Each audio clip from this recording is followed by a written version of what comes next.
Hello everyone. Shri IAS academy में आपका स्वागत है। जैसा कि आप जानते हैं कि श्री आईएएस एकेडमी ने हिस्ट्री ऑप्शन की निःशुल्क क्लास की शुरुआत की है, जिसमें ऑलरेडी हमारे 2 पार्ट आ चुके हैं। उन 2 पार्ट में हमने हिस्ट्री का एक ओवरव्यू लिया था, अर्थात पहले पार्ट में हमने एंसेंट इंडिया का ओवरव्यू लिया था, दूसरे पार्ट में हमने मेडवल इंडिया का ओवरव्यू लिया था। ये हमारा पार्ट 3 है। इसमें हम मॉडर्न इंडिया के पूरे टॉपिक का एक ओवरव्यू देंगे, ताकि हमारे अंदर ये समझ डेवलप हो सके कि आधुनिक भारत पढ़ते समय घटनाओं का क्रम किस तरीके से रहा, किस तरीके से घटनाओं ने अपने आप को बड़ी संजीदगी से एक धागे में पिरोया और एक माला रूपी इतिहास हमारे सामने उपस्थित हुआ। क्लियर? तो चलिए शुरू करते हैं। जैसा कि आप जानते हैं कि हमने अपने पिछले ओवरव्यू वाले पार्ट में मुगल साम्राज्य के पतन के पहले तक की कहानी को पढ़ लिया था। हमने ये देखा था कि वास्तव में मुगल सत्ता की स्थापना कैसे हुई, साथ में किस तरीके से अलग अलग राजाओं ने उसको केंद्रीकृत किया और केंद्रीकृत होने के बाद अयोग्यता के कारण वो किस तरीके से विखंडित हो गया या विकेंद्रीकृत हो गया। आज हम उसी के आगे की कहानी को आज़ादी तक कहानी के रूप में कंप्लीट करने की कोशिश करेंगे। क्लियर? तो हम ये देखेंगे कि वास्तव में मुगल साम्राज्य का जब पतन हो गया, तो मुगल साम्राज्य के पतन के बाद कई सारे स्वायत्त राज्यों का उदय हुआ। अब आप में से जिन लोगों ने शुरू के 2 पार्ट देख लिए होंगे ओवरव्यू के, तो उनको ये समझ में आ गया होगा कि सर आपने ठीक ही कहा था कि जब कोई एक बड़ी केंद्रीकृत सत्ता का कोई उत्तराधिकारी नहीं होता है, तो कई सारे जो क्षेत्रीय राजवंश हैं या जो क्षेत्रीय रियासतें हैं, वो अपने आप को स्वायत्त कर लेती हैं। साथ ही आप में से जिन लोगों ने प्रीवियस पार्ट्स देखा होगा, वहाँ पर स्वायत्त का क्या मतलब होता है हमने उसे भी क्लियर किया था। अर्थात वो राज्य जो कि विदेश मामलों में, जो कि बाहरी मामलों में, जो कि ट्रांसपोर्टेशन एंड कम्युनिकेशन के मामलों में उस केंद्रीकृत सत्ता के अधीन होते हैं, किंतु उसके अलावा सभी विषयों पर वे स्वतंत्र रूप से अपना निर्णय ले सकते हैं, उनको कहा जाता है स्वायत्त राज्य। क्लियर? हमने फिर से आपको रिपीट करा दिया। अब प्रश्न ये उठता है कि इतनी बड़ी मुगल सत्ता के पतन के बाद कौन से क्षेत्रीय राज्यों की उत्पत्ति हुई, अर्थात किन किन क्षेत्रों में नवीन राज्यों का निर्माण हुआ। वास्तव में आपको पता होना चाहिए कि जो मुगल सत्ता थी कई सारे सूबों और प्रांतों में विभाजित थी। उन्हीं सूबों और प्रांतों में से कई सारे सूबों के और कई सारे प्रांतों के जो गवर्नर हुआ करते थे, आप उस नज़र में गवर्नर ही कहिए, उन्होंने जब ये देखा कि वास्तव में अब मुगल साम्राज्य में कोई योग्य अधिकारी नहीं है, तो क्यों ना हम अपने आप को माने या ना माने रूप से अपने आप को स्वतंत्र कर लें। माने या ना माने रूप से क्या मतलब? माने या ना माने का मतलब ये है कि अगर मुगल सत्ता मानती है तो ठीक है, और नहीं मानती है तो हम ये कह देते हैं कि गुरुजी हम आपके अधीन ही रहेंगे, लेकिन हमारा मन है कि कुछ समय तक हम स्वतंत्र बने रहें। क्लियर? जैसे आप देखते हो बंगाल के नवाब को, वो क्या करता है, मुर्शिद कुली खां कहता तो है कि हम स्वतंत्र हैं, लेकिन ये भी कहता है कि मालिक आप ही के कारण हम पल रहे हैं। अर्थात एक तरफ वो स्वामी भक्ति भी अपनी बनाए हुए, दूसरी तरफ अपनी स्वतंत्रता भी बनाए हुए। यही स्थिति हैदराबाद की होती है, यही स्थिति अवध के शहादत खां की होती है। बाकी हम इनको डिटेल में पढ़ेंगे, अभी बस हम आपको एक ओवरव्यू दे रहे हैं। क्लियर? कि अवध का नवाब किस तरीके से परिस्थितियां बदली। यही चीज़ आप कर्नाटक में देखोगे, क्योंकि औरंगजेब के शासनकाल तक दक्षिण के कई सारे सूबों पर अधिकार हो गया था, चाहे वो गोलकुंडा की बात हो, चाहे बीजापुर की बात हो, या फिर बहमनी साम्राज्य के कई ऐसे क्षेत्र थे, वहाँ पर उसने अधिकार करने की कोशिश की और किया भी कुछ वर्षों तक। लेकिन उसके पतन के बाद उस केंद्रीकरण का अभाव हो गया। क्लियर? फिर आप देखेंगे कि उत्तर भारत में कई सारे राजपूतों का उदय हुआ, अर्थात कई सारे राजपूत वंशों का उदय हुआ। आप देखते हो कि अकबर के टाइम पीरियड में ही राजपूतों को लेकर कई प्रकार की नीतियां अपनाई जाने लगी थी। समझ गए? उसी समय भरतपुर नाम की एक रियासत भी स्वतंत्र हो चुकी थी। भरतपुर काफ़ी एक बड़ा रीजन था। आपने अभी हाल ही में नरेंद्र मोदी जी ने जब देखा होगा 26 जनवरी को जब विजय मशाल के बारे में आया कि ये 3 विजय मशालें अलग अलग देश के अलग अलग राज्यों में जाएंगी, तो जो पहली विजय मशाल जानी थी वो वास्तव में भरतपुर के कैंट में ही गई थी। और आपको पता होगा कि जब 1857 का जब वॉर हुआ या विद्रोह हुआ, उस विद्रोह में भरतपुर रियासत का भी काफ़ी बड़ा योगदान रहा। तो हम डिटेल से पढ़ेंगे फिर कभी, समझ गए। फिर आती है रुहेलखंड की बात। रुहेलखंड भी अपने आप में स्वतंत्र हुआ।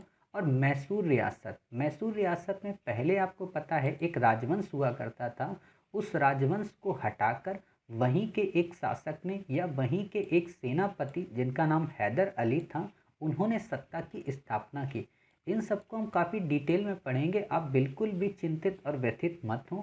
आपके हर एक कॉन्सेप्ट इतने क्लियर होंगे कि आप बिना किसी पुस्तक के अध्ययन के, बिना किसी नोट्स की मदद के, कहानियों के रूप में किसी भी व्यक्ति से डिबेट और डिस्कस कर सकते हैं। क्लियर। फिर बात आती है पंजाब की। पंजाब जो रीजन था, वास्तव में राजा रणजीत सिंह के टाइम पीरियड पर कई सारी मिसलों ने मिलकर इसे संगठित किया। हालांकि ब्रिटिश सत्ता के सामने ये भी ज़्यादा दिनों तक टिक नहीं सके। क्यों नहीं टिक सके, उसे हम काफ़ी डिटेल में अध्ययन करेंगे। और जो सबसे इंटरेस्टिंग, जो सबसे संपन्न और जो सबसे मजबूत रियासत थी वो थी बंगाल। बंगाल पे ही इसीलिए अंग्रेज़ों ने अपना पहला प्रभुत्व जमाने का प्रयत्न किया। इसीलिए कई बार कई हिस्टोरियंस कहते हैं कि डुप्ले ने जिस चाबी को खोजने का प्रयास कर्नाटक में किया या साउथ इंडिया में किया, उस चाबी को क्लाइव ने बंगाल में पा लिया। अर्थात लोगों का ये मानना था कि जिसका भी प्रभुत्व बंगाल में हो जाएगा वो एक संभवतः भारत विजय की ओर बढ़ सकता है। कई बार ऐसे जब स्टेटमेंट आते हैं कि बंगाल की विजय ने अंग्रेजों को भारत विजय का मार्ग प्रशस्त कर दिया, तो वास्तव में भारत विजय के मार्ग में बंगाल का क्या रोल था, किस तरीके का रोल था, अर्थात इकोनॉमिक के रूप में किस तरह का रोल था, सेना के रूप में क्या रोल था, प्रशासन के रूप में क्या रोल था, सिक्योरिटी के रूप में क्या रोल था, ये चीज़ें अगर आपको पता होंगी तो आप बंगाल की महत्ता को काफ़ी अच्छे से डिस्क्राइब कर सकते हैं। आप बिल्कुल भी चिंतित ना हो, हम बहुत अच्छे से इन्हें डिस्कस करेंगे। क्लियर। नादिर शाह व अहमद शाह अब्दाली का भी आक्रमण होता है। आप देखोगे कि मुगल सत्ता जब पतन की कगार पे होती है तो नादिर शाह का आक्रमण होता है 1739 के आसपास। लेकिन 1761 में अहमद शाह अब्दाली के आक्रमण ने, जिसको आप पानीपत का तृतीय युद्ध के नाम से जानते हो, जो 1761 में मराठों और अहमद शाह अब्दाली के मध्य हुआ था।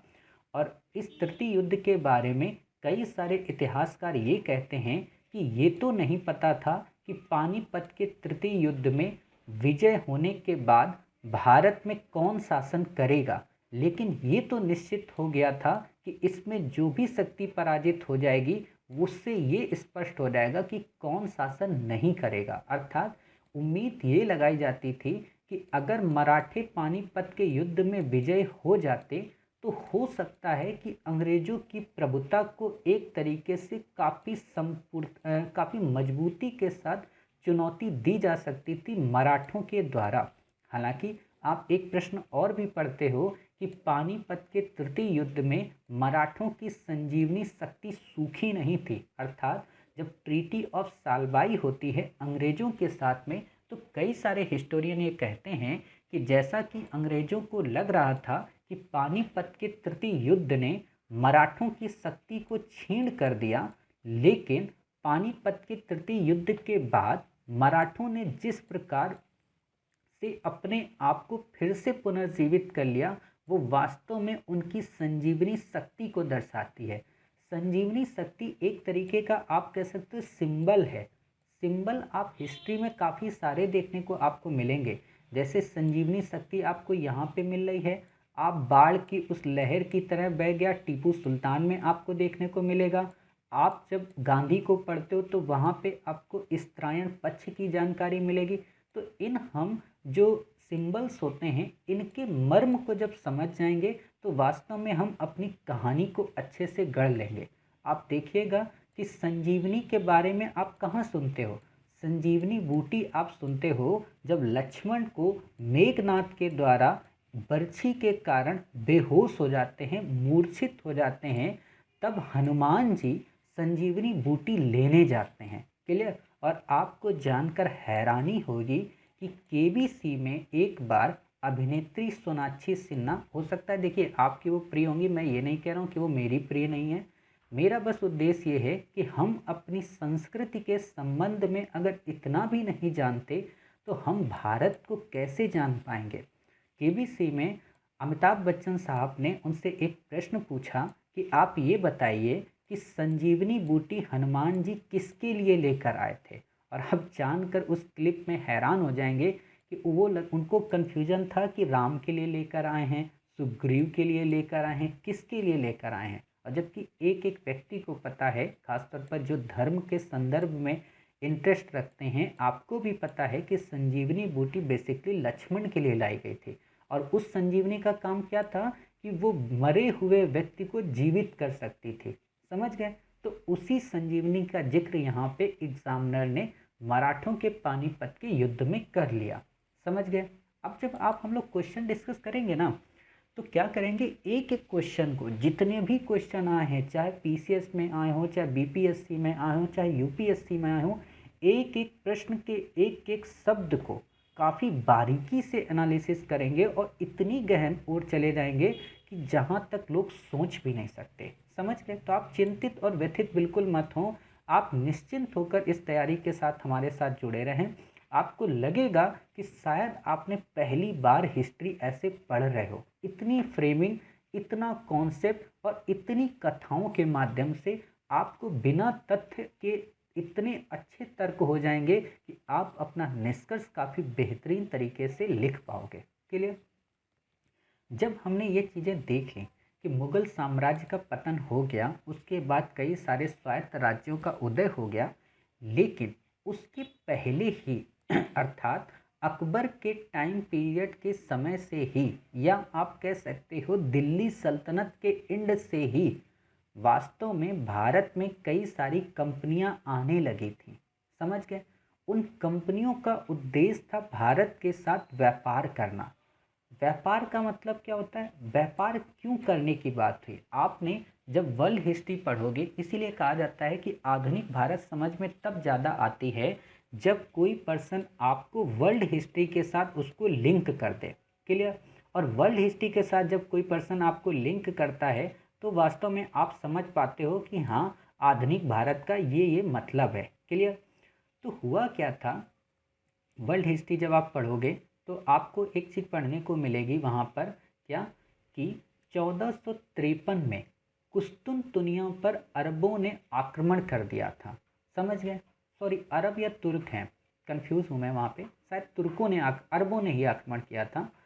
कुस्तुनतुनिया पर तुर्कों ने या अरबों ने आक्रमण किया, आप जो भी समझें उसको। उन आक्रमण से वो मार्ग बाधित हो गया। पहले क्या था? पहले स्थल मार्ग हुआ करता था भारत से व्यापार को लेकर। बोलन दर्रा आप हमेशा सुनते होंगे, आप हमेशा कई प्रकार के, सिकंदर जब आप आया था तो उसने बेसिकली इसी रूट को अपनाया था, जो कि बाद में व्यापार के लिए इम्पोर्टेंट बन गया। यहीं पे आप रेशम मार्ग के बारे में सुनते हो, यहीं से आप उत्तरापथ को सुनते हो। समझ गए? तो वास्तव में क्या था कि जब कुस्तुनतुनिया पे आक्रमण हो गया अरबों का, तो हुआ क्या कि यूरोप में जाने का मार्ग बाधित हो गया। अर्थात अब जो प्रोडक्शन था या जो प्रोडक्ट्स थे वो यूरोप में नहीं जा सकते थे। पहले क्या होता था कि भारत के साउथ इंडिया से मसाले ऊपर गए, रेशम माल उत्तरापथ दक्षिणापथ के मार्ग से सब गया माल उत्तरापथ, और उत्तरापथ से होते हुए चला गया यूरोप। क्यों? क्योंकि उस समय समुद्र के संदर्भ में इतनी गहन जानकारी नहीं थी। अर्थात आप कह सकते हो कि समुद्र के संबंध में जानकारी तो थी, लेकिन लोगों को बिना दिशा सूचक यंत्र की ये जानकारी नहीं थी कि विश्व में हम ऐसे जाएंगे तो इधर पहुंच जाएंगे और ऐसे जाएंगे तो इधर पहुंच जाएंगे। माना यह जाता है कि कुछ भारतीयों को जानकारी थी, लेकिन यूरोपियंस को ये नहीं पता था कि इंडिया की ओर हम जाने के लिए किस रूट का उपयोग करें। क्लियर? जब यूरोपियंस को ये बात नहीं पता थी तो क्या हुआ कि कई सारे लोगों ने उस समय पुनर्जागरण और प्रबोधन के समय भौगोलिक खोजों की शुरुआत की। अब जब ये मार्ग बंद हो गया, ये वाला तुर्कों का, तो लोग यही सोचेंगे ना कि कोई विकल्प तो अपनाया जाए, और उस विकल्प की खोज ने उन्हें भौगोलिक खोजों की ओर प्रमोट किया। और उस भौगोलिक खोजों का फायदा ये हुआ कि कई सारे यात्री, आप देखोगे कि वास्को डिगामा आता है इंडिया की ओर। और एक बात और, जब आप वास्को डिगामा को पढ़ते हो तो होता क्या है कि लोगों को क्या पढ़ाया जाता है कि वास्को डिगामा ने भारत की खोज की, आपको हर जगह मिलेगा। लेकिन यहाँ का मतलब क्या है? मतलब ये है कि वास्को डिगामा ने समुद्र के मार्ग से भारत की खोज की, समझ गए? और भारत की खोज किस संदर्भ में की? अर्थात यूरोपियंस के संदर्भ में। भारत तो अपनी जगह पहले से ही था, समझना, भारत अपनी जगह पहले से ही था, लेकिन भारत को खोजा किसने? समुद्र के माध्यम से, आप कह सकते हो वास्को डिगामा ने। क्लियर? अब वास्को डिगामा ने जब खोज लिया तो यूरोप के कई सारे और लोग भी घूम रहे थे। कोलंबस भी घूम रहा था, मार्को पोलो भी घूम रहा था, मैगलेन भी घूम रहा था, हेनरी नेविगेटर भी घूम रहा था, वहाँ का राजा।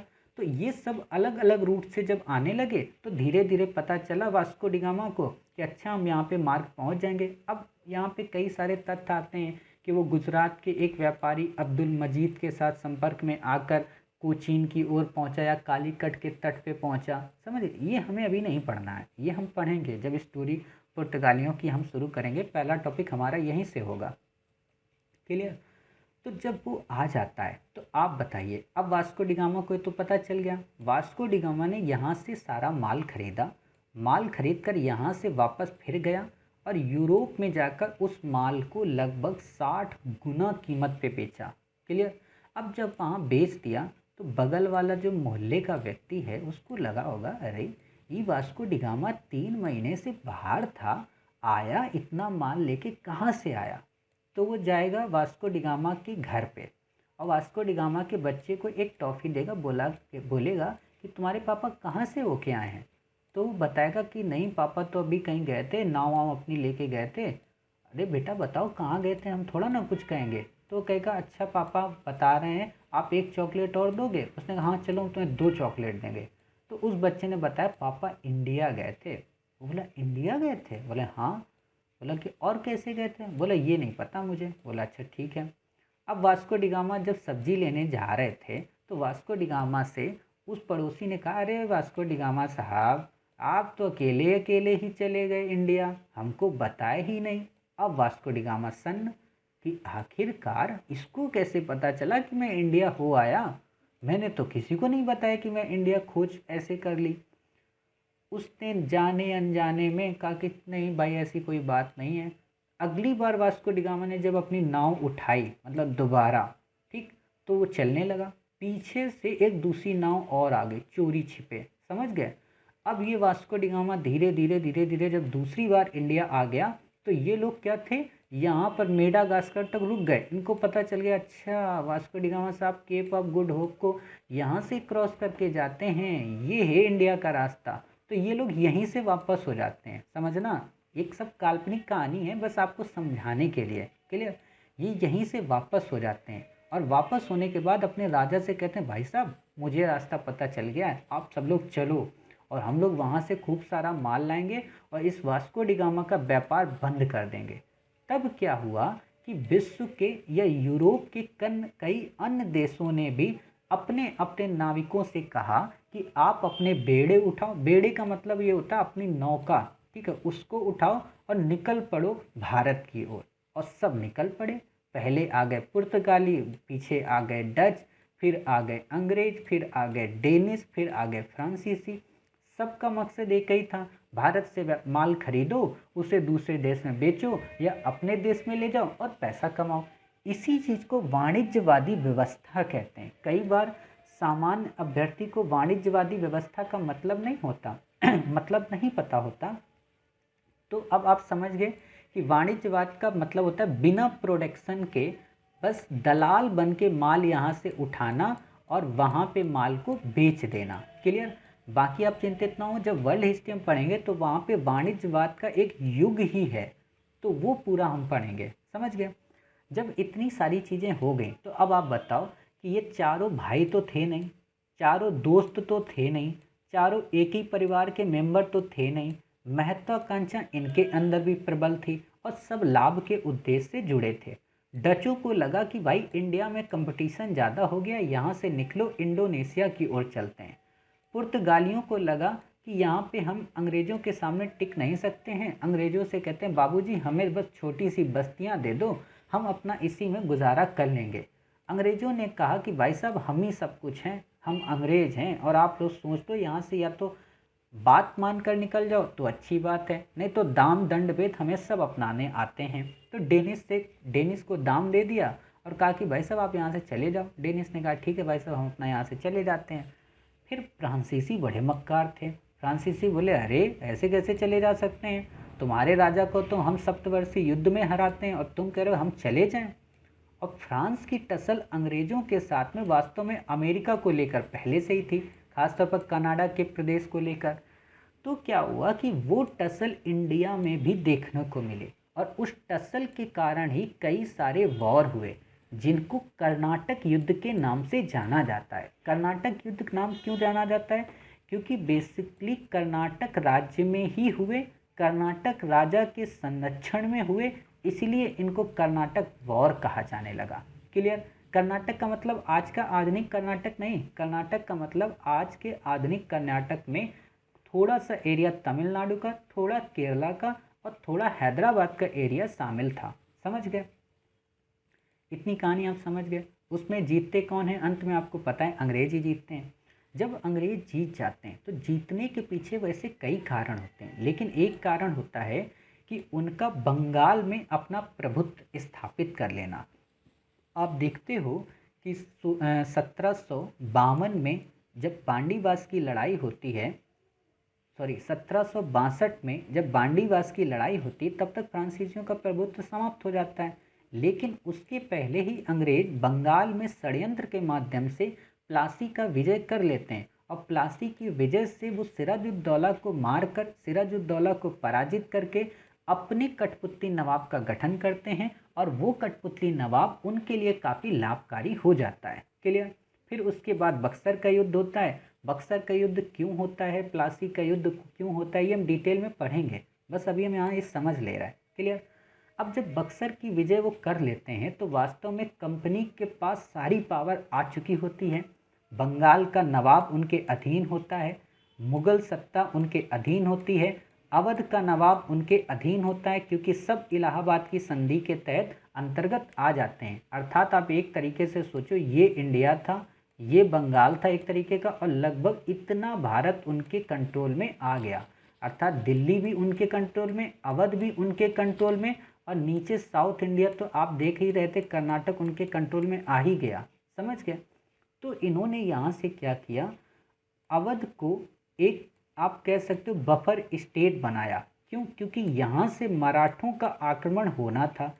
तो मराठों के आक्रमण से बचने के लिए इन्होंने कई प्रशासनिक नीतियाँ अपनाई, कई प्रकार के प्रशासनिक रिफॉर्म किए। जैसे आप पढ़ते हो घेरे की नीति। घेरे की नीति का मतलब क्या था? यही घेरा, कि कैसे हम अवध को बीच में लाकर अपने आप को यहाँ पे हम बचा लेंगे। क्लियर? तो इसको कहते हैं घेरे की नीति। फिर घेरे की नीति जब सफल हो जाती है तो उसके बाद अपनाई जाती है सहायक संधि। वो जब सफल हो जाती है तो अपनाई जाती है विलय की नीति। उसकी सफलता के बाद अंतिम रूप से जो नीति अपनाई जाती है वो है व्यपगत की नीति। और व्यपगत की नीति के तहत लगभग 2.5 लाख वर्ग किलोमीटर का एरिया अंग्रेजों के प्रभुत्व में आ जाता है। समझ गए? तो आप इस तरीके से देखें कि अंग्रेजों ने कैसे धीरे धीरे करके पूरे भारत को जीत लिया। समझ गए? चलिए, जब उन्होंने जीता तो इसके लिए उन्होंने कई सारे रिफॉर्म किए थे।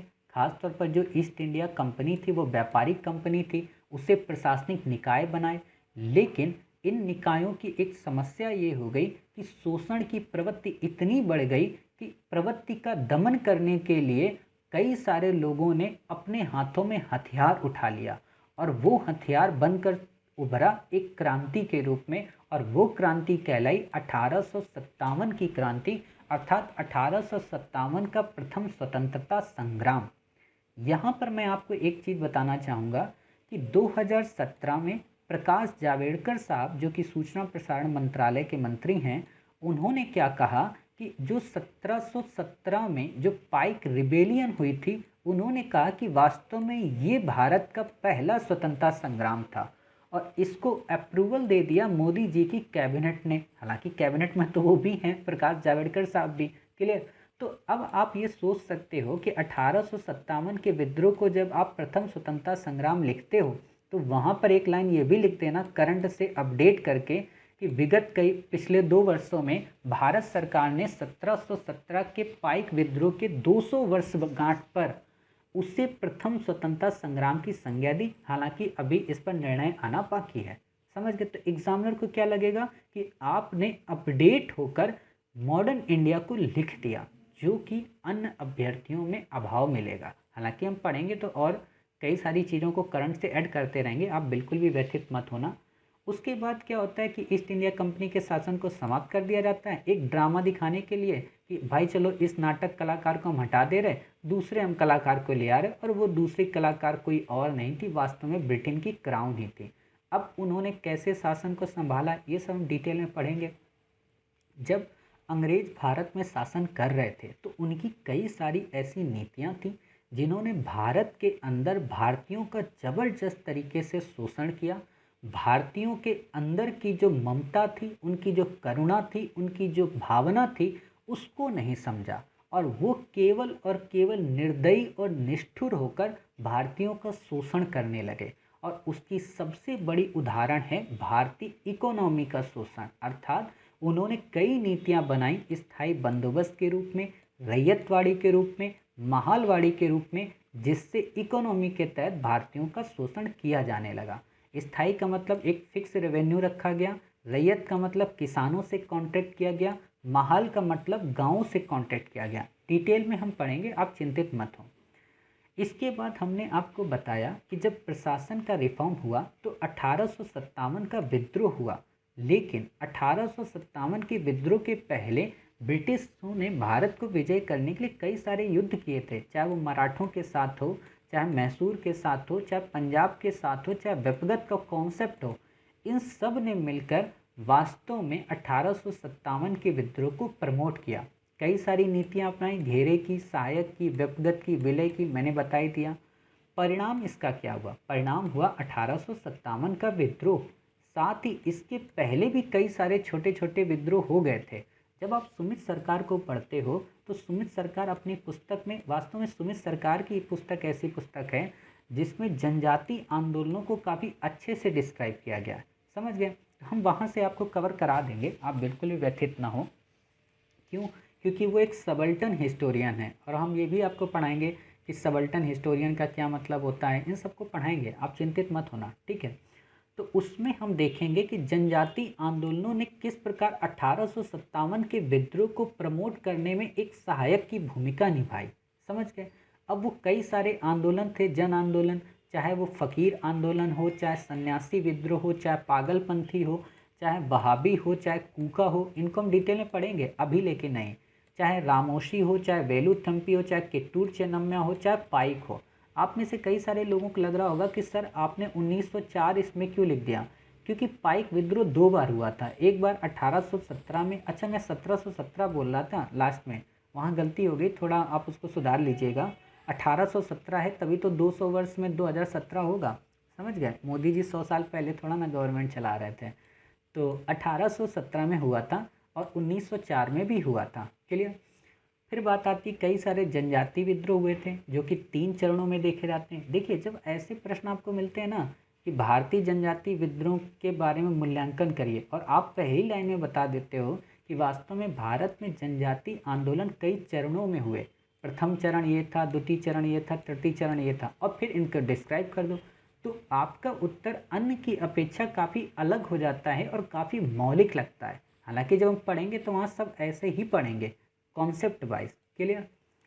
कौन कौन से विद्रोह हुए? पहाड़िया हुआ था, खोंड हुआ था, कोल हुआ था, संथाल हुआ था, खारवाड़ हुआ था, भील विद्रोह, नैकदा विद्रोह, कोया विद्रोह, मुंडा विद्रोह, ताना भगत आंदोलन, चेंचू आंदोलन, रंपा विद्रोह। आप में से कई सारे लोगों को एक डाउट हो रहा होगा कि सर विद्रोह का क्या मतलब है और आंदोलन का क्या मतलब है। देखिए, विद्रोह का मतलब ये है कि व्यवस्था को तुरंत परिवर्तित कर देना, क्लियर, अर्थात व्यवस्था में तुरंत परिवर्तन की मांग करना, तुरंत चेंजेस लाना। आंदोलन का मतलब होता है धीरे धीरे उसमें चेंजेस लाना। विद्रोह एक तरीके से क्रांति के नज़दीक की स्थिति होती है।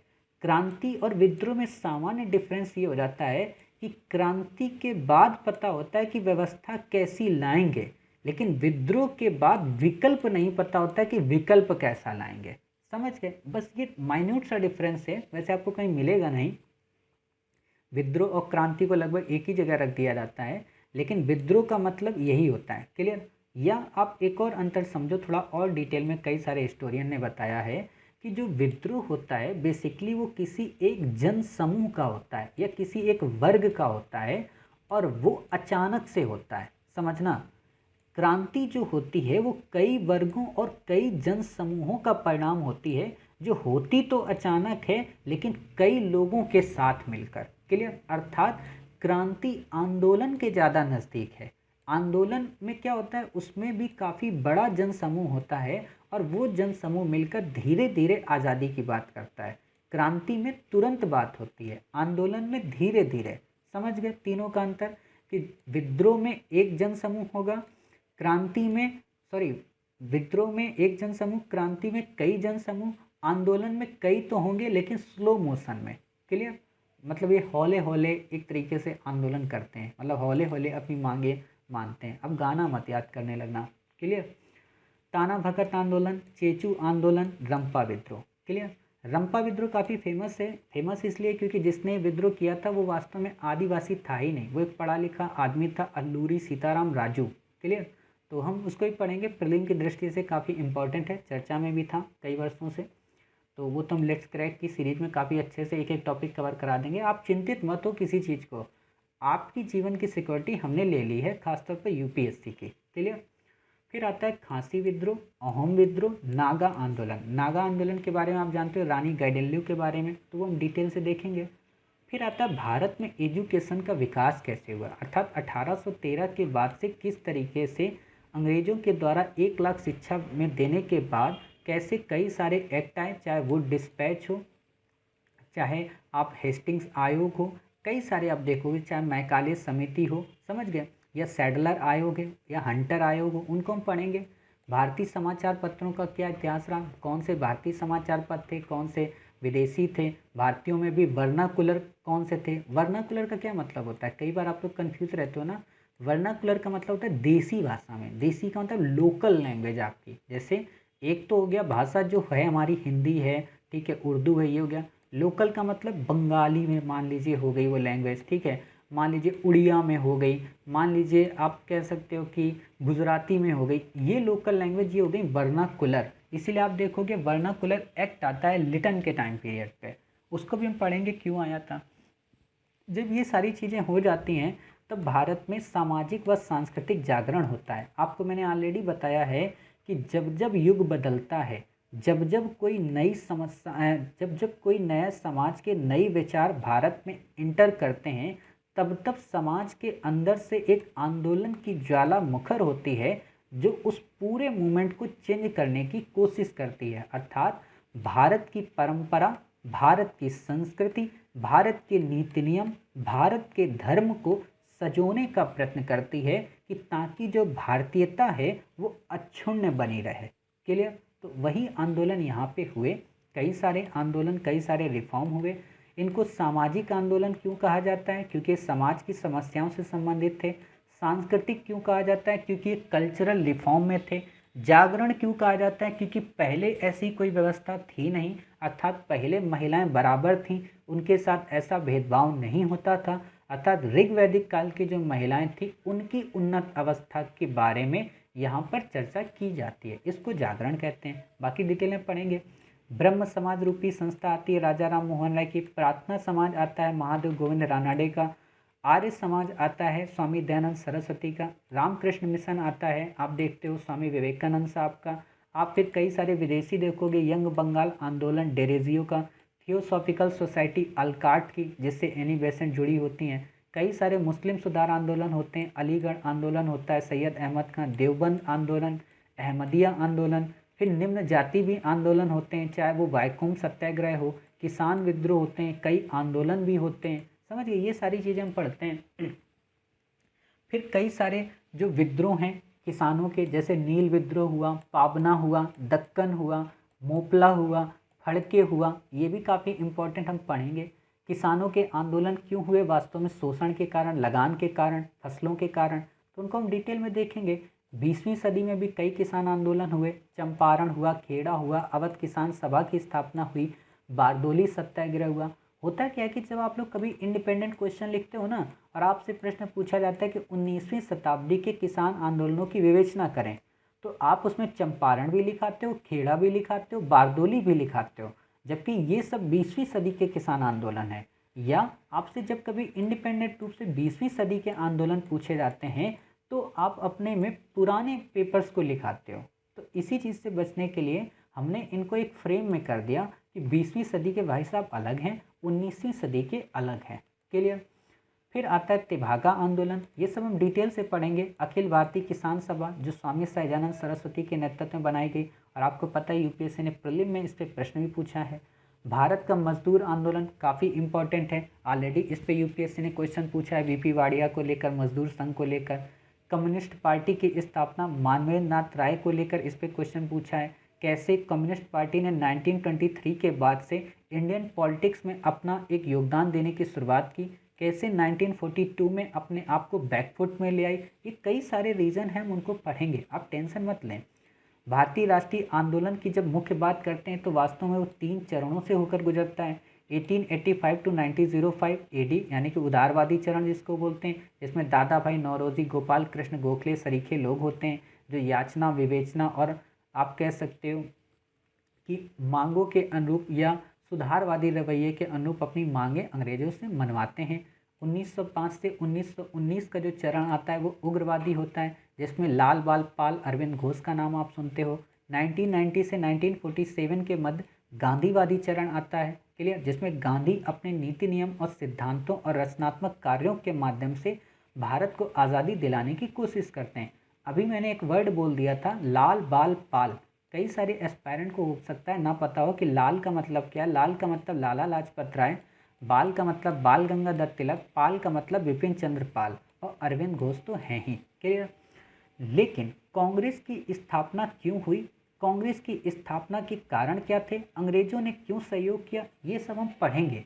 लेकिन कांग्रेस से पूर्व भी कई सारी संस्थाएं थीं जिन्होंने नेशनल मूवमेंट को प्रमोट करने में या नेशनल मूवमेंट को परिपक्व बनाने में काफ़ी अहम रोल दिया। आखिरकार उन्होंने क्यों दिया, क्यों नहीं दिया, या मध्य वर्ग, वो मध्य वर्ग जो 1857 के विद्रोह में अंग्रेजों के साथ में था, अब क्यों वो भारतीय जनमानस का एक वाहक बन गया, इसको हम डिटेल से पढ़ेंगे। 1885 से 1905 तक के काल को आपने देखा, क्या कहते हैं, उदारवादी। 1905 से 1919 के काल को उग्रवादी। फिर उसी समय क्रांतिकारी आतंकवाद या क्रांतिकारी घटनाएं भी संपन्न हुई।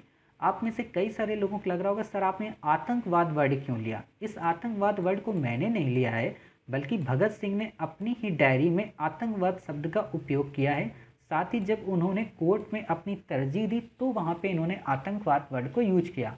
आपको लग रहा होगा नहीं सर आप ऐसे तो आतंकवाद वर्ड नहीं लिखे होंगे, कोई बहुत बड़ा तो रीज़न होगा। तो हाँ साहब, बड़ा एक रीज़न ये है कि जब मोदी गवर्नमेंट सत्ता में आई 2014 में, तो इन्होंने दिल्ली यूनिवर्सिटी से जो विपिन चंद्र पाल की जो पुस्तक, विपिन चंद्रा की जो बुक पब्लिश होती है, जो आप लोग देखते हो ना 140-130 रुपए की होती है डीयू की, जिसमें कांग्रेस की स्थापना से शुरुआत होती है, रेड कलर की, समझ गए, वो वाली नहीं, ओरिएंट ब्लैंक स्वान वाली नहीं। ओरिएंट ब्लैंक स्वान तो बेसिकली एनसीईआरटी है लेकिन विपिन चंद्र पाल की जो बुक है, उस बुक को दिल्ली भारत सरकार ने बैन कर दिया। बैन करने के पीछे का रीज़न था कि उन्होंने क्रांतिकारियों को आतंकवाद रूप से संबोधित किया।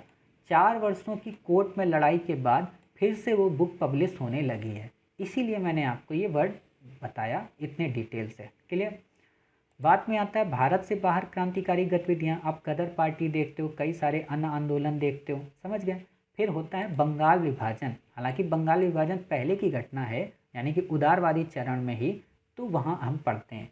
बंगाल विभाजन के बाद घटना आती है, मुस्लिम लीग की स्थापना होती है। ये देखो, ये आपसे कभी कभी ना सुमेलित करने पे प्रश्न आपसे पूछ सकता है कि जो सुमेलित करने पे आपको लिखना पड़ेगा तो क्या लिखेंगे कि पहले कौन सी घटना हुई, स्वदेशी मूवमेंट हुआ, मुस्लिम लीग की स्थापना या मार्लियामेंटो सुधार। तो आप बता सकते हो कि हाँ स्वदेशी मूवमेंट हुआ, समझ गए, मार्लियामेंटो सुधार हुआ, इसको हम सब डिटेल में पढ़ेंगे। फिर बात आती है दिल्ली दरबार की घटना आपको देखने को मिलती है 1911 में, जब जॉर्ज पंचम आते हैं और इसी समय राजधानी कलकत्ता से दिल्ली लाई जाती है और बंगाल विभाजन को रद्द किया जाता है। क्यों रद्द किया जाता है? इन पे बम किसने फेंका था? इनमें बम जानते हो किसने फेंका था? रास बिहारी बोस ने। देखो, रास बिहारी बोस अलग है, रास बिहारी घोष अलग है। रास बिहारी घोष वो गांधी के साथ जुड़ते हैं, रास बिहारी बोस आज़ाद हिंद फौज का लास्ट में निर्माण करते हैं। क्यों? वो यहीं से गायब हो जाते हैं और यहाँ से गायब हो जाने के बाद वो सीधे सुभाष चंद्र बोस को मिलते हैं। कब? जब आज़ाद हिंद फौज या आईएनए का जब गठन होता है। क्लियर? अब बात आती है फर्स्ट वर्ल्ड वॉर शुरू होता है 1914 में। आपको पता है इसमें इंडिया पार्टिसिपेट करती है।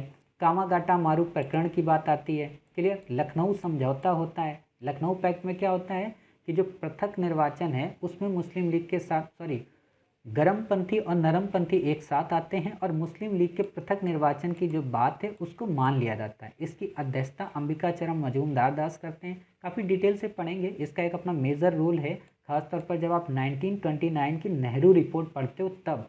क्यों? क्योंकि इसमें जो प्रॉमिस किया गया था मुस्लिम लीग से वो प्रॉमिस वहाँ पे तोड़ दिया जाता है और इसी तोड़ने की वजह से जिन्ना राष्ट्रीय आंदोलन से अपने आप को अलग कर लेते हैं। क्लियर? और फिर जाके 10 वर्षों के बाद वो पाकिस्तान की डिमांड करते हैं। लेकिन प्रश्न ये उठता है कि जिन्ना 10 वर्षों तक करते क्या हैं? ये हिस्ट्री में आपको कहीं भी नहीं मिलेगा। ये आपको फ्रीडम एट मिडनाइट बुक में मिलेगा और रामचंद्र गुहा की गांधी के पहले भारत वाली पुस्तक में मिलेगा। क्लियर? फिर आती है होम रूल लीग आंदोलन। होम रूल लीग आपको पता है बाल गंगाधर तिलक अलग चलाते हैं और एनी बेसेंट अलग चलाती हैं। महात्मा गांधी जब आते हैं तो आपको पता होना चाहिए वो होम रूल लीग आंदोलन के झंडे के तले ही चंपारण, खेड़ा जैसे सत्याग्रहों को प्रमोट करते हैं। क्लियर? कांग्रेस से नहीं जुड़ते हैं, कांग्रेस से तो आते हैं 1920 में, समझ रहे। मॉन्टेस्क्यू चंद्रफोर्ड घोषणा आती है 1917 में। फिर गांधी युग की शुरुआत होती है 1919 से 1947 के मध्य। ये काफ़ी इम्पॉर्टेंट है, यूपीएससी हर बार आपसे मेंस में यहाँ से क्वेश्चन जरूर पूछेगी और प्रीलिम की दृष्टि से तो सबसे ज़्यादा इम्पॉर्टेंट है। प्रीलिम में अगर आप ये माने मॉडर्न इंडिया में सबसे ज़्यादा प्रश्न आते हैं तो इसी एज से आते हैं। क्लियर? तो इस एज को हम काफ़ी डिटेल में और काफ़ी गहन अध्ययन से पढ़ेंगे। हालांकि डिटेल में तो हमें सभी पढ़ना है क्योंकि ऑप्शनल हम कवर कर रहे हैं, समझ गए। फिर आते इन्होंने कई आंदोलन किया था, चंपारण किया था, अहमदाबाद किया था, मिल मजदूर किया था, रॉलेट एक्ट आया था उसका इन्होंने विरोध किया था। इसी के संदर्भ में जलियांवाला बाग कांड होता है। फिर खिलाफत आंदोलन की शुरुआत होती है, असहयोग आंदोलन करते हैं, उसे वापस ले लेते हैं। चौरी चौरा में घटना होने के कारण लोग इनसे नाराज हो जाते हैं, वो अपना एक अलग दल बनाते हैं जिसको स्वराज पार्टी के रूप में संबोधित किया जाता है, समझ गए। उस स्वराज पार्टी में आप देखोगे मोतीलाल नेहरू होते हैं, सी आर दास होते हैं। लेकिन उस स्वराज पार्टी का ये मर्म होता है कि भाई साहब हम आपसे अलग तो हैं, आपसे मतभेद तो है लेकिन मनभेद नहीं है, और अगर हम इसमें सफल ना हुए अर्थात अगर हम विधानमंडल में जाकर अगर हम अपने कार्यों को प्राप्त न कर पाए तो हम आप में पुनः विलय हो जाएंगे। और इसी चीज़ को आप देखोगे आगे चलकर साइमन कमीशन आता है। क्यों? क्योंकि साइमन कमीशन का उद्देश्य होता है कि 1919 की मॉन्टेस्क्यू चेम्सफोर्ड रिपोर्ट का एनालिसिस करना। क्यों? क्योंकि उसमें ये कहा गया था कि अगर भारतीय 10 वर्ष के अंदर अंदर इतने परिपक्व हो जाएंगे कि वो अपना शासन चला सकते हैं तो हम उनको स्वराज दे देंगे। लेकिन उसमें क्या था? उसमें भी छल था। क्या छल था हम डिटेल से पढ़ेंगे। लेकिन इससे पहले एक महाजन थे बर्केनहेड, उन्होंने कहा कि भारतीय एक साथ बैठ के शासन चलाना तो दूर की बात है, वो कोई एक ऐसा कॉन्स्टिट्यूशन ही नहीं बना सकते जिसपे सभी एक मत हों। क्यों? क्योंकि लोगों को ये लगता था इतनी डाइवर्सिटी वाले रीजन में, इतनी डाइवर्सिटी वाले लैंग्वेज रीजन में, इतनी डाइवर्सिटी वाले जाति रीजन में कैसे सबके मतों को एक साथ सहमति पे रखा जा सकता है। अर्थात कारण ये है कि वो सबके सब अंग्रेज क्या पढ़े थे? रूसो को, कि सोशल कॉन्ट्रैक्ट का मतलब होता है कि सब अपनी अपनी जनरल विल देंगे आके।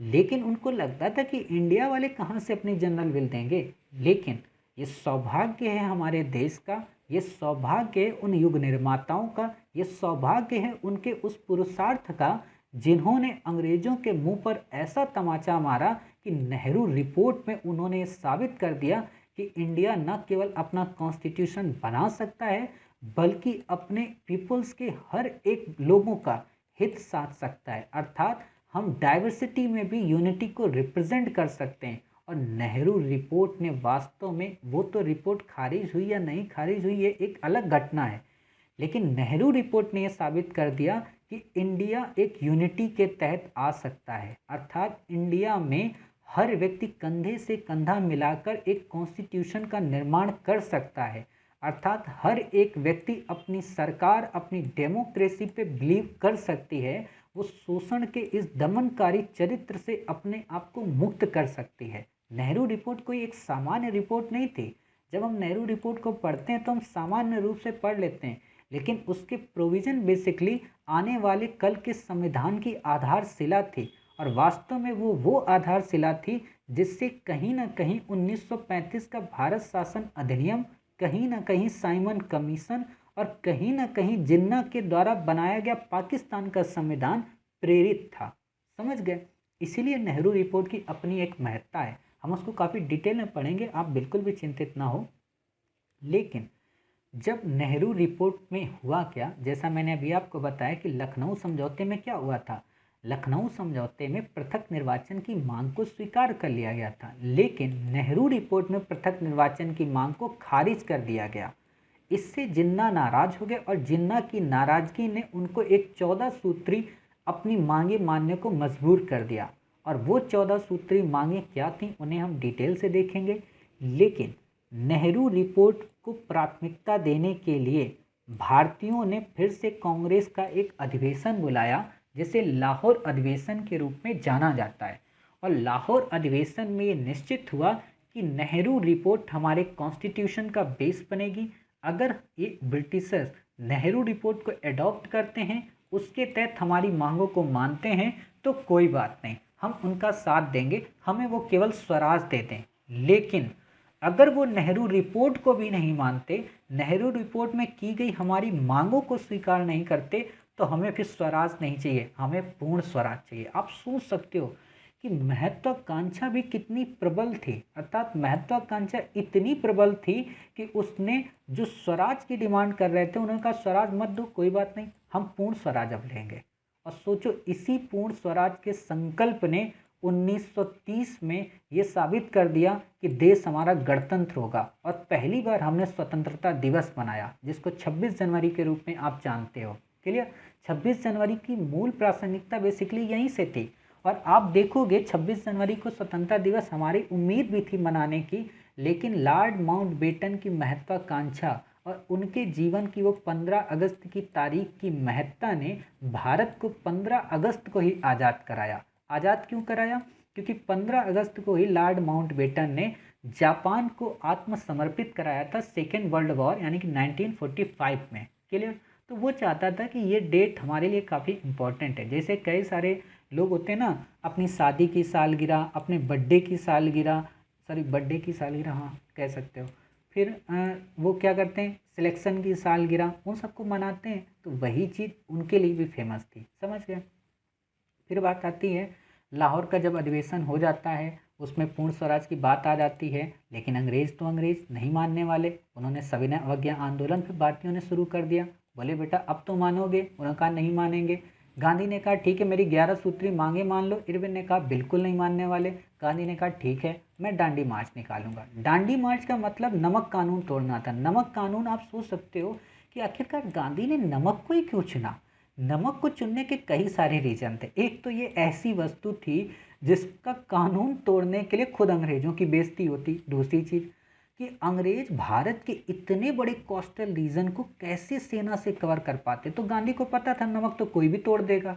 आप जब गांधी को पढ़ते हो ना, आपको शायद पता नहीं होगा कि गांधी पर लगभग वर्ल्ड की टॉप 50 यूनिवर्सिटी के लगभग 50,000 से भी ज़्यादा स्टूडेंट्स रिसर्च कर रहे हैं कि गांधी का जो उस समय का डिसीजन होते थे, गांधी के उस समय की जो नीतियाँ होती थी, वो इतनी मौलिक कैसे होती थी, अर्थात वो दूरदृष्टि वाला व्यक्ति कैसे होता था। गांधी जानता था कि आप कितना भी तोड़ लो, आंध्र प्रदेश में तो बेटा नहीं रोक पाओगे, आप उत्तर पश्चिम में तो नहीं रोक पाओगे, आप चाहे कितनी भी कोशिश कर लो, आप दक्षिण भारत में नहीं रोक सकते, कितनों को आप गिरफ्तार करोगे।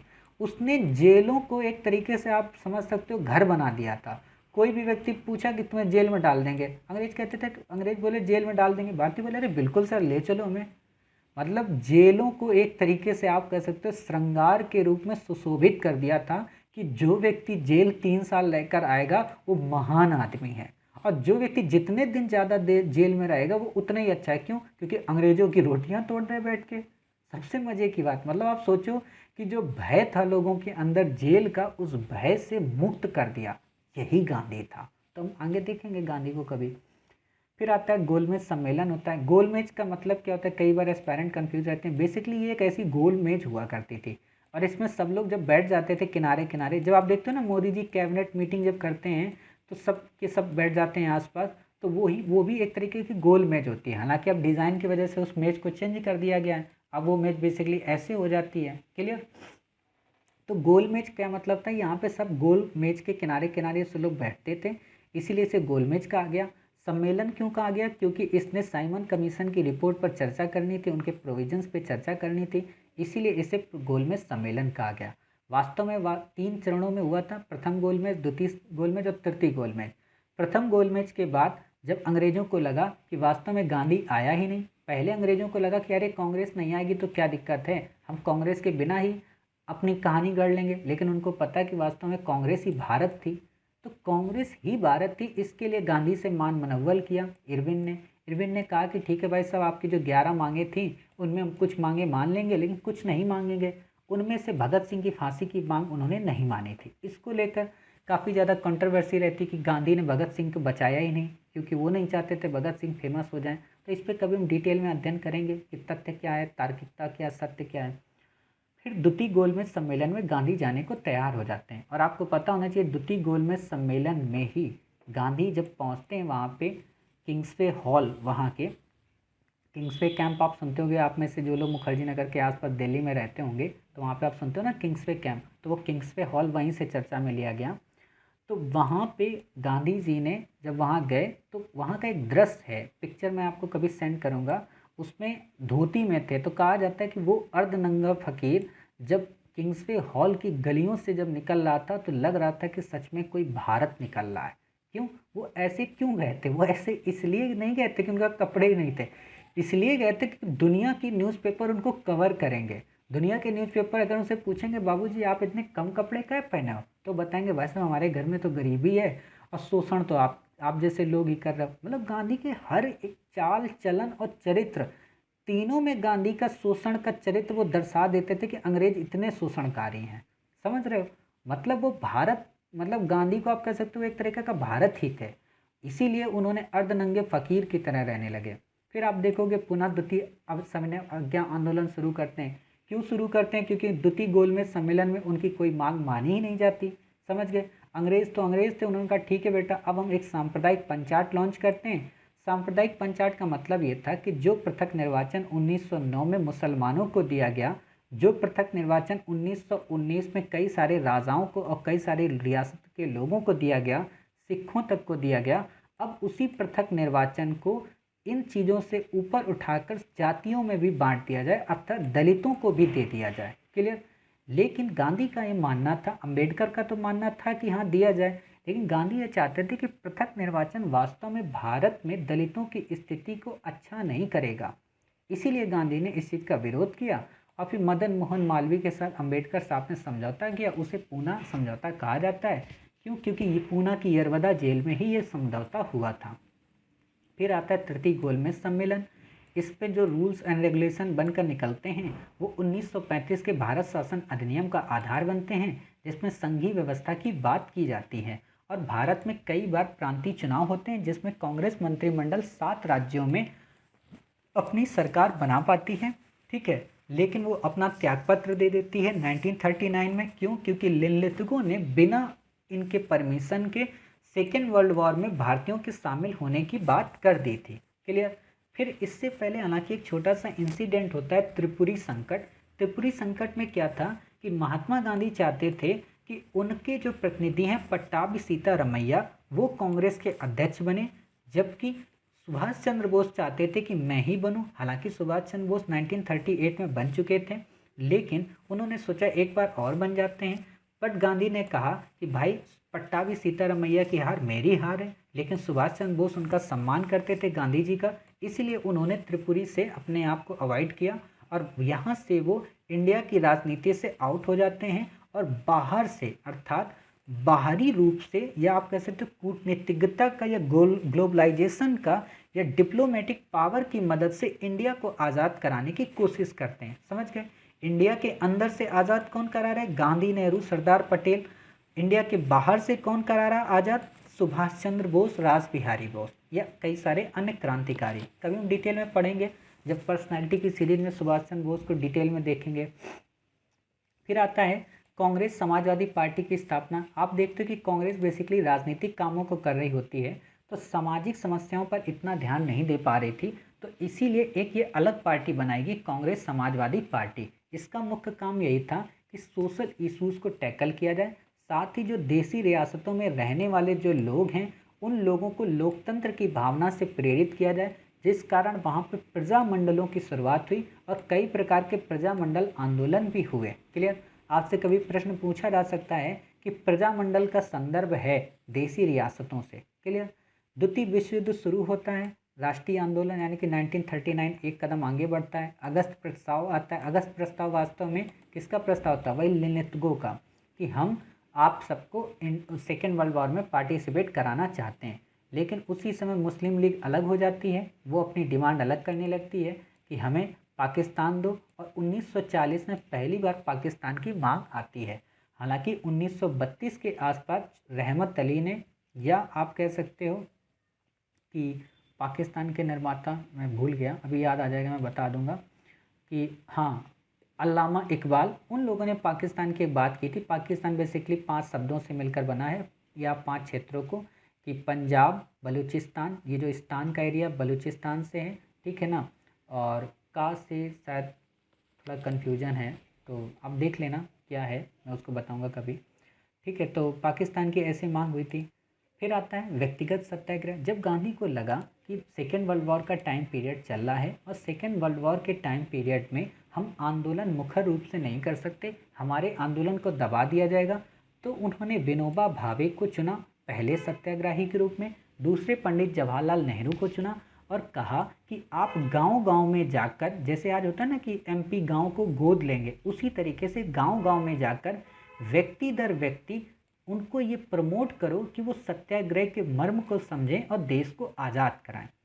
उसी समय जब भारतीयों ने कहा कि हम आपको सहयोग नहीं देंगे, तो लिनलिथगो के कहने पर क्रिप्स मिशन भेजा गया। क्रिप्स को ही क्यों भेजा गया? क्योंकि क्रिप्स की वास्तव में बेइज्जती कराना चाहता था वेबल। क्लियर? तो हम देखेंगे वहाँ पे डिटेल से। क्रिप्स आए, क्रिप्स महोदय ने कई प्रस्ताव रखे, लेकिन भारतीयों ने कहा नहीं बाबूजी, 1914 में तो फंस गए थे। मतलब हुआ क्या था ना कि 1914 में अंग्रेज़ों ने वादा किया था कि आप हमारा साथ दे दो, फर्स्ट वर्ल्ड वॉर अगर हम जीत गए तो हम आपको स्वराज दे देंगे, लेकिन इन्होंने स्वराज दिया नहीं। गांधी जी वहाँ पे ठगे ठगे महसूस कर रहे। अब जब आई बारी दोबारा, तो मौका तो सबको मिलता है ना, समय सबका बदलता है। जब समय बदला तो गांधी ने क्रिप्स महोदय से कहा बाबूजी, पिछली बार भी आपने यही कहा था, अर्थात ये जो आपका प्रस्ताव है ना, ये पोस्ट डेटेड चेक है, यानी कि बाद में दोगे, आप अभी दो, अर्थात हमें अभी बताओ कि अभी आप क्या कर सकते हो। तो क्रिप्स ने कहा प्रभु हम कुछ नहीं कर सकते। तो उन्होंने बोला ठीक है भाई, आप वापस जाओ, बिना खाना खाए चले जाते हैं क्रिप्स। उसके बाद गांधी शुरू करते हैं भारत छोड़ो आंदोलन, अर्थात करो या मरो। मतलब अब देश को आज़ाद कराना है और आज़ाद करा के ही दम लेंगे। इसीलिए देखिएगा मोदी जी ने 2017 से 2022 के लिए, मतलब देश के लिए आज़ादी के 75वीं वर्षगांठ पर भारत छोड़ो आंदोलन के एक इनिशिएटिव शुरू किया था। क्या नाम था उसका? करेंगे और करके ही रहेंगे। समझ गए? तो आप समझ सकते, जब मैंने आपको श्रेष्ठतम सीरीज पढ़ाई तो वहाँ पे बताया भी है। फिर बात आती है 1942 के बाद एक घटनाक्रम जुड़ता है सुभाष चंद्र बोस महोदय का और आज़ाद हिंद फौज का। आज़ाद हिंद फौज बेसिकली कुछ नहीं थी, जापानियों के द्वारा जिन अंग्रेज़ सिपाहियों को या जिन भारतीय सिपाहियों को जो अंग्रेजी सेना में थे उनको एक तरीके से अपने यहाँ युद्ध बंदी के रूप में बना लिया गया था। सुभाष चंद्र बोस ने काफ़ी अच्छे तरीके से हिटलर को परसुएट किया। उसके बाद उन्होंने जापान के उस समय के प्रधानमंत्री को परसुएट किया और उसको परसुएट करने के बाद उनसे कहा कि प्रभु, अगर आप हमारे ये सैनिकों को छोड़ दो तो इनको हम क्या करेंगे, अपनी भक्ति में काम में ले लेंगे और ये आपके लिए युद्ध लड़ेंगे, अर्थात ये अंग्रेज़ों के खिलाफ ही लड़ेंगे, क्योंकि इनकी नस्ल तो भारतीय और हम भी भारतीय हैं। तो उन्होंने कहा ठीक है भाई, ले जाओ आप ये बंदियों को। तो उन बंदियों से जो सेना बनी वो बनी आज़ाद हिंद फौज। उसी में कई नाम रखे गए, झांसी ब्रिगेड रखा गया, नेहरू ब्रिगेड रखा गया, गांधी ब्रिगेड रखा गया और यहीं से पहली बार रेडियो के माध्यम से महात्मा गांधी को राष्ट्रपिता के रूप में संबोधित किया। क्लियर। इतनी चीज़ें होने के बाद भारत छोड़ो आंदोलन के बाद क्या हुआ कि अंग्रेज़ों ने एक बेवल योजना प्लान की। बेवल योजना में ये था कि हम भाई साहब आपको ऐसे धीरे धीरे करके चीज़ें दे देंगे। इसके लिए शिमला समझौता बुलाया गया 1945 में, लेकिन शिमला समझौता में मौलाना अबुल कलाम आज़ाद और मोहम्मद अली जिन्ना के मत टसल हो गई, अर्थात उन्होंने कोई बात नहीं मानी। तो हुआ क्या कि ठीक है, अभी कुछ समय तक हम भारत की स्थिति को रोकते हैं, लेकिन उसी समय आज़ाद हिंद फौज के 3 सिपाहियों पर मुकदमा कर दिया गया, जिसे लाल किला का मुकदमा कहते हैं। उस मुकदमे ने वास्तव में भारत की स्थिति को, या आप कह सकते हो भारत में स्वतंत्रता की रफ्तार को प्रबल कर दिया। और उसी प्रबलता ने नौ सैनिक विद्रोह को प्रमोट किया और नौ सैनिक विद्रोह की ही आप कह सकते हो घटना ने कैबिनेट मिशन को प्रमोट किया, अर्थात कैबिनेट मिशन को भारत में आने के लिए मजबूर कर दिया 8 महीनों के बाद। लेकिन क्या यही कारण था कि नौसेना के विद्रोह ने ही किया या कई अन्य पीछे के बेस थे, ये बात अलग है। नौसेना के विद्रोह ने एक अंतिम चोट करके पूरी तरीके से ब्रिटेन के साम्राज्य को तोड़ कर रख दिया। क्यों तोड़ कर रख दिया? क्योंकि नौसेना, सोचो अगर आपके अगेंस्ट हो जाए, आप सोचो अगर इंडिया की सेना ही कह दे कि मोदी जी अब हम आपका साथ नहीं देंगे, तो फिर इंडिया का रहेगा क्या? इससे अच्छा होगा कि फिर मोदी जी सरकार ही छोड़ दें। समझ गए?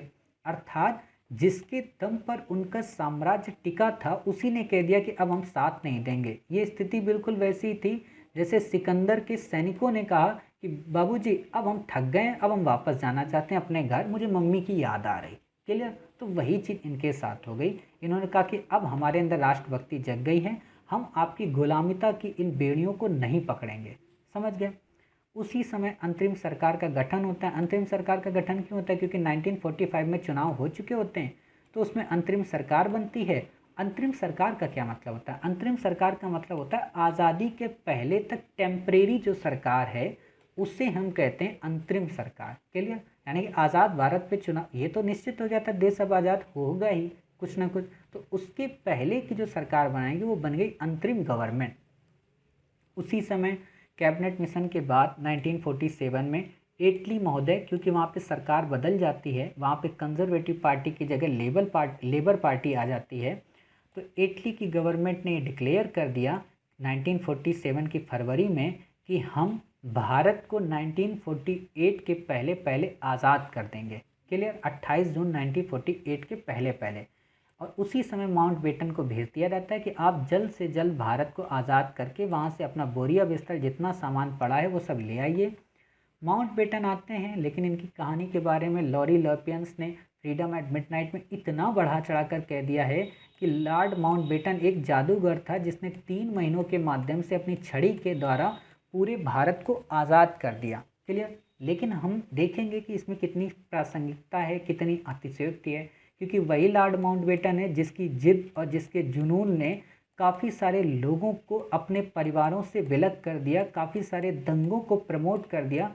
क्यों? क्योंकि 3 महीने में आप इंडिया के इधर से उधर लोगों को नहीं ट्रांसफ़र कर सकते थे। आज हम नहीं कर सकते रोहिंग्या की सिचुएशन को लेकर, तो सोचो उस समय जब साधन और संसाधन ही नहीं थे तब कैसे कर सकते होंगे। क्लियर? और भारत और पाकिस्तान नाम के 2 डोमिनियन स्टेट बनाए। कई बार आप लोगों को मन में आता है डोमिनियन का क्या मतलब होता है? डोमिनियन का मतलब होता है जब तक इन दोनों का कॉन्स्टिट्यूशन नहीं बन जाता तब तक ये ब्रिटेन के उन अधिनियमों के अंतर्गत अपने आप को शासित करेंगे, इसीलिए इनको डोमिनियन कहा जाने लगा। क्लियर? तो आप ये समझ गए। फिर आप देखते हो 562 रियासतें बच जाती हैं, उनको किस तरीके से सरदार वल्लभ भाई पटेल अपनी कूटनीति के माध्यम से भारत में शामिल करते हैं और एक भारत और श्रेष्ठ भारत की छवि को साकार रूप प्रदान करते हैं, जिस कारण आज हमारा इंडिया यूनिटी में डाइवर्सिटी को कंजर्व किए हुए। क्लियर? अर्थात हमने पूरी कहानी अपनी देख ली कि आधुनिक भारत की शुरुआत कैसे हुई, कैसे हमें आधुनिक भारत को घटनाओं को पढ़ना है। एक तरीके से आप ये सोचिए कि हमने अपने 3 ओवरव्यू पार्ट में 20 लाख वर्ष से लेकर 1947 तक की घटनाओं को कवर कर लिया। सोचो 20 लाख वर्ष कौन सा, बीसी का, और इतने बड़े टाइम पीरियड को 180 मिनट में कवर करना अपने आप में एक अद्भुत है।